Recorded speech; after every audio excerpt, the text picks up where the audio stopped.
Baik, di sini saya akan sedikit berbagi apa itu yang disebut dengan peduli terhadap lingkungan ya. Jadi peduli terhadap lingkungan itu bukan berarti kita harus ngorek-ngorek atau nyari-nyari sampah gitu, tidak. Karena sebetulnya sampah itu sudah kita bawa ke rumah kita sendiri. Seperti ini ya, ini kopi. Ini adalah bersih. Kenapa bersih? Ya bersih karena memang kita beli itu dalam kemasan seperti ini gitu kan.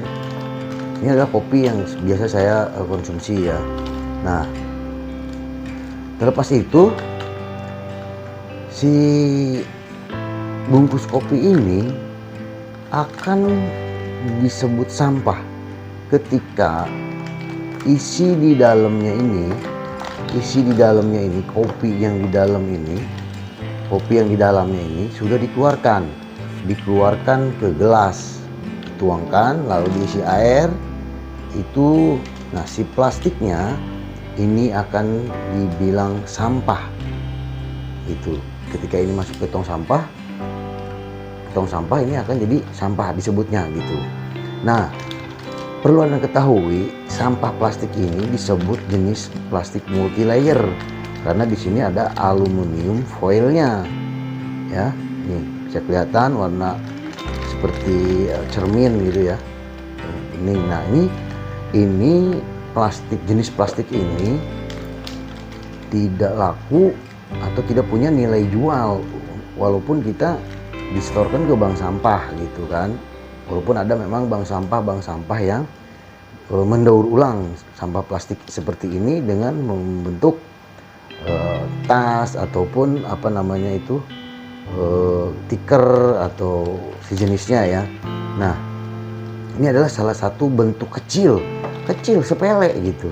Ketika si kopi ini dituangkan ke dalam gelas gitu kan. Nah, ini kalau saya tidak serta-merta plastiknya ini saya buang ke tempat sampah.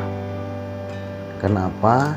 Karena saya tahu jenis plastik ini butuh waktu ratusan tahun untuk diurai oleh alam. Itu ya.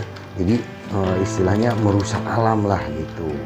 Nah, kalau kita tidak mulai dari diri sendiri, mau kapan gitu, atau mau siapa lagi gitu. Kalau nggak sekarang mau kapan gitu kan. Nah, ini adalah salah satu bentuk nyata walaupun kecil sepele tapi akan berdampak besar pada lingkungan ya. Dalam hal ini TPST ya, yang rata-rata TPST di setiap daerah itu sudah overload gitu kan. Nah, kalau saya nih, ketika saya minum kopi, saya seduh, saya masukin ke gelas, lalu plastiknya saya kemana? Saya kumpulkan. Cereng. Ini adalah bungkus-bungkus kopi yang saya kumpulkan gitu kan, sampai saya masukin ke dalam tas. Jadi saya bawa tas kemana-mana. Kalau kerja saya bawa tas. Ini di dalam ini bungkus itu banyak banget. Ini bungkus kopi ya. Ya. Ini nggak saya buang. Ini nggak saya buang ke tong sampah, karena kalau ini dibuang ke tong sampah gitu kan, itu akan berakhir di TPA gitu. Saya akan merasa gimana lah gitu kan. Ini walaupun kecil tindakan kita, tapi kalau ini kita lakukan sering mungkin pasti akan berdampak besar untuk lingkungan. Oleh karena itu saya mengajak ke rekan-rekan ketika di rumah ingin berkontribusi menjaga lingkungan dengan hal kecil, bisa dilakukan seperti ini. Ini kecil sepele, bisa dengan bungkus mie instan ya, atau misalkan bungkus kayak bekas gula seperti ini bisa. Ini sampai kantong kresek pun saya nggak buang. Juga makanannya saya keluarkan, ini saya buang. Ini nanti saya bawa, saya masukin ke plastik, ke tas, nanti saya bawa pulang ke rumah. Nanti di rumah karena kebetulan saya punya bank sampah, jadi sama bank sampah saya setorkan ke bank sampah, di bank sampah itu didaur ulang ya. Mungkin itu sedikit berbagi dari saya, semoga bermanfaat. Hal kecil yang kita lakukan akan berdampak besar untuk lingkungan. Terima kasih. Assalamualaikum warahmatullahi wabarakatuh.